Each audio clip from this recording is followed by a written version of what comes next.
Мына бала шаға сұрайды, көке дейді, Құдайдың осы ең сорлығып жаратқан мақұлығы бар ма бұл дүнияда дейді.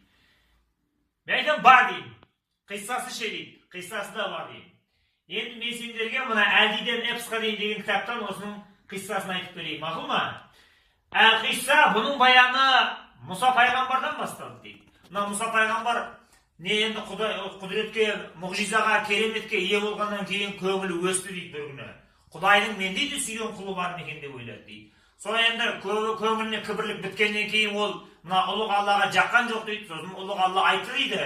Ей Мұса, тұр орныңнан деп айтты дейді. Тұрды дейді. Сен енді былай қыл, мен саған бір тапсырма беремін. Менің ең сорлы қылып жаратқан бишара, осы байғұс, керексіз, ең сорлы осы елдің артында қалған менің мақұлығымды, тіршілік елді тауып кел деп айтты дейді. Содан Мұса жаңағыдай арқасынан дорбасын асып алды да кетті дейді, қаңғып. Содан шөлді кезді, елді кезді, тауды кезді, одан асты, одан өзенді кешіп өтті, ұрыны көрді, қарыны көрді, доңызды көрді, есекті көрді, неше түрлі хайуандарды көрді, одан жаман адамдарды көрді, одан жезөкшелерді көрді. Бәрін ойлап дейді, ей бұлардың Құдайдың ең сорлы қылып жаратқан мақұлығы осы ма, жоқ басқалар ма? Бұларды қандай хикметпен жаратқан мен қайдан білемін? Бәлкім олар Құдайдың алдында менен артық шығар деп ойлады дейді. Соған ешқайсына батылы бармады дейді. Бір күні мынандай бір талдың саясында, көлеңкесінде отырады дейді.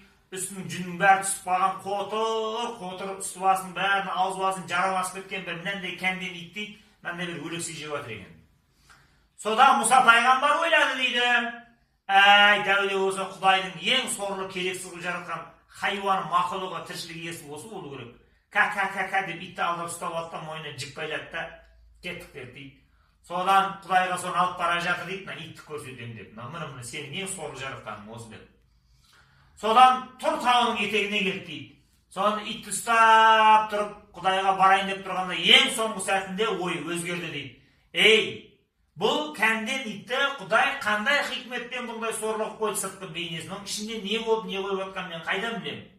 Құдайдың алдында оның бағасы, оның беделі, оның абыройы, оның қыры, сыры, хикметі, мен оны қайдан білемін? Қой, тыныштық керек, бір бәлеге ұрынармын. Содан иттің жілін шешті да бар деп қуып жіберді дейді. Содан Алла тағаланың алдына келді дейді. Содан Тәңірден әуез келді дейді. Ей Мұса, тапсырмам не болды? Таптың ба менің сорлығы жаратқан мақұлығым деп айтты дейді. Сонда Мұса ойланып тұрып айтты дейді. Уа Тәңірім, мен елді, жерді, шөлді, көлді, тау, тас, өзен, ауыл аймақ, жер жаһан бәрін шарладым.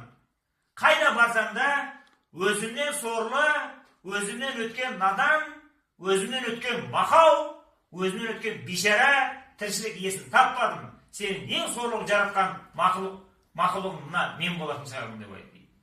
Сонда Тәңірден әуез келді. Ей Мұса, сені тағы да бір бәледен қақты осы ойың. Менің фазлым сақтады сені.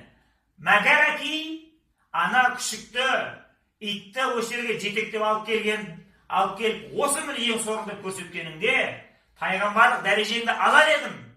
Өзіңді сол итке айналдырар едім. Сосын әбден қорлайтын едім. Өмірден қор болып өтер едім деп айтты. Енді сен дұрыс нәрсе істедің. Әркез өзіңді Құдайдың ең сорлысы мен шығармын деп ойлап тұр. Енді барда пайғамбарлық міндетіңді жалғастыра бер деп айтты.